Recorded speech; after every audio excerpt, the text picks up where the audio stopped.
Hey folks, it's Patriot Nurse, and in today's segment I'm going to discuss a very important topic with you, and that is how to take care of your family, your aging family, during a disaster scenario. One of the first things that many people will, if you've been in the preparedness mentality for a while, one of the things that people will hearken back to is Hurricane Katrina. Because if you were following the media at the time when Hurricane Katrina struck, especially New Orleans, but also the surrounding area, you will remember that there were many, many images of elderly people who were not able to take care of themselves, who were incapacitated, and family members who were stuck taking care of them in very, very bad circumstances. As you can probably note by the tone of my voice right now, this is a very sober and morbid topic. The issue with taking care of the elderly, there's a few considerations here that we need to cover. The elderly are not particularly placed to survive really, really bad things, especially disease, epidemics, and circumstances where mobility is an issue if they're impaired with mobility.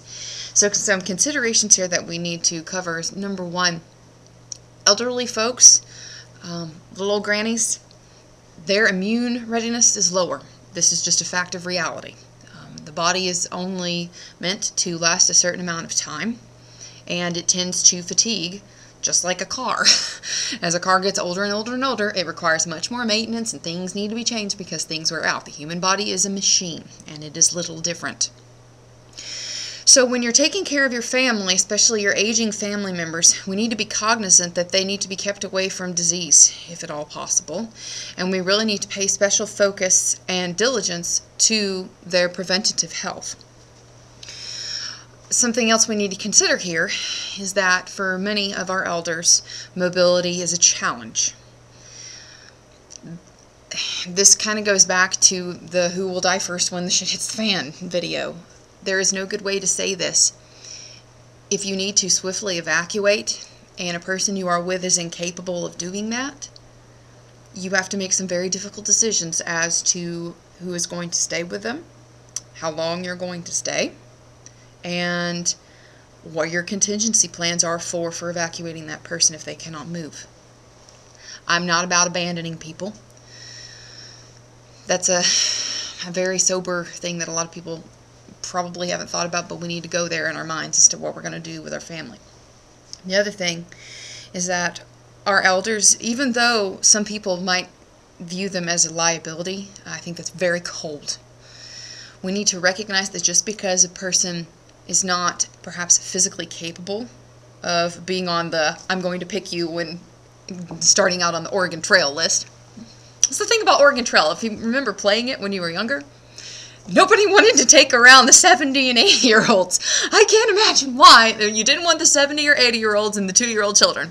Why is it? Because they had the higher mortality rate. The thing is that this is more than just Darwinistic selection, folks. Our elders do have value. They have wisdom. They have lived and experienced life more than people younger than they. When you're considering taking care of your elderly parents, it's a good idea to have medications stocked up.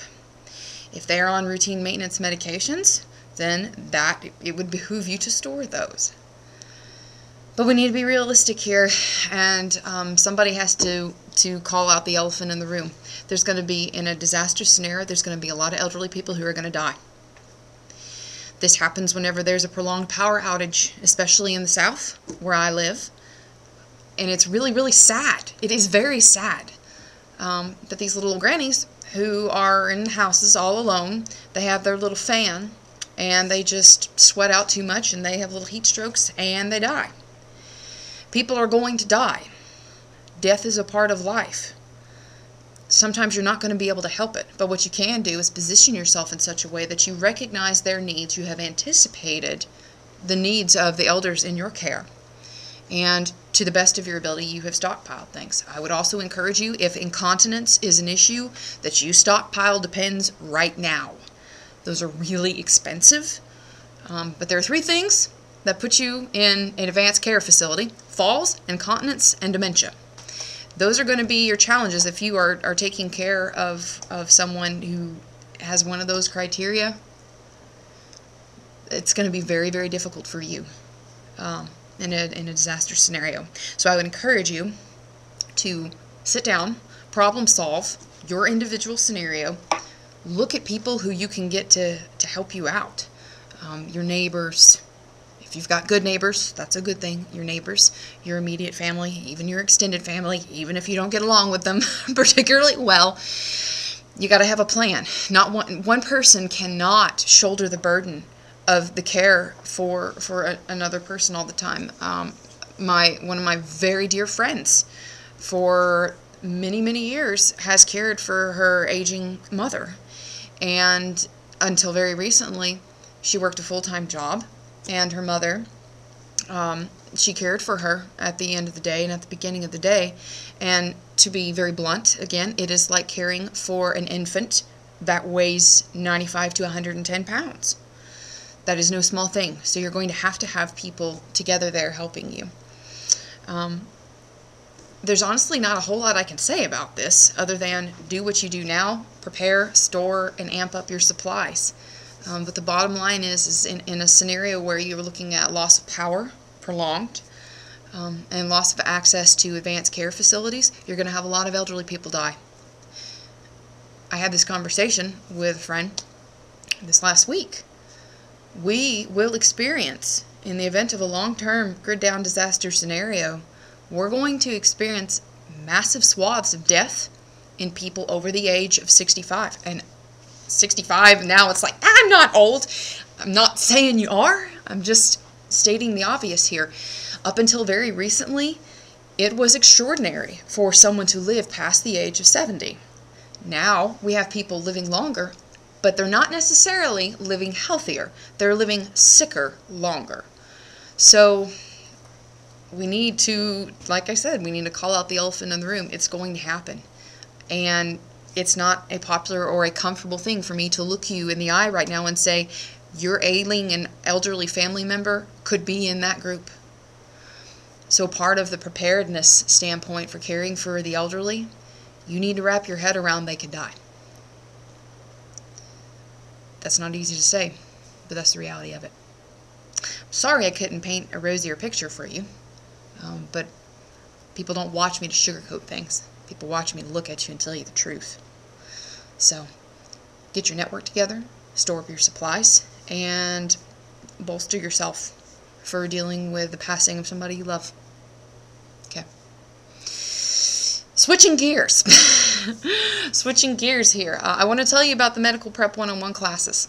There is so much that I could go into right now regarding caring for the elderly, but it's an hour-long endeavor to tell you specifically the risk groups and how to care for somebody when they get to this point, etc., etc. Come take my class. It's not that I don't care about people. There is just no way that I can communicate to you everything that you need to know about taking care of vulnerable populations in a 10-minute video. I just can't do it. So come take one of the Medical Prep 101 classes. I've got the whole schedule coming up. I'm going to be going to Yakima, Washington in April. June, I'm going to Greenville, South Carolina. July, I'm going to St. Louis. I'm also in June, I'm going to Sacramento too, just so you know. But there's a whole schedule up on the website of places that I'm going to teach the classes. So I really encourage you guys to go over there. I encourage people to come out and take the classes because I care about people, but realistically, I cannot teach you everything that you need to know over the internet. It's just not going to happen. So I encourage you to come take the classes and visit the website, check everything out, check out the course description, check out the schedule. So I'm sorry that it's morbid, but I hope that it was helpful for y'all. And for now, it's Patriot Nurse signing off, and I'll see y'all later.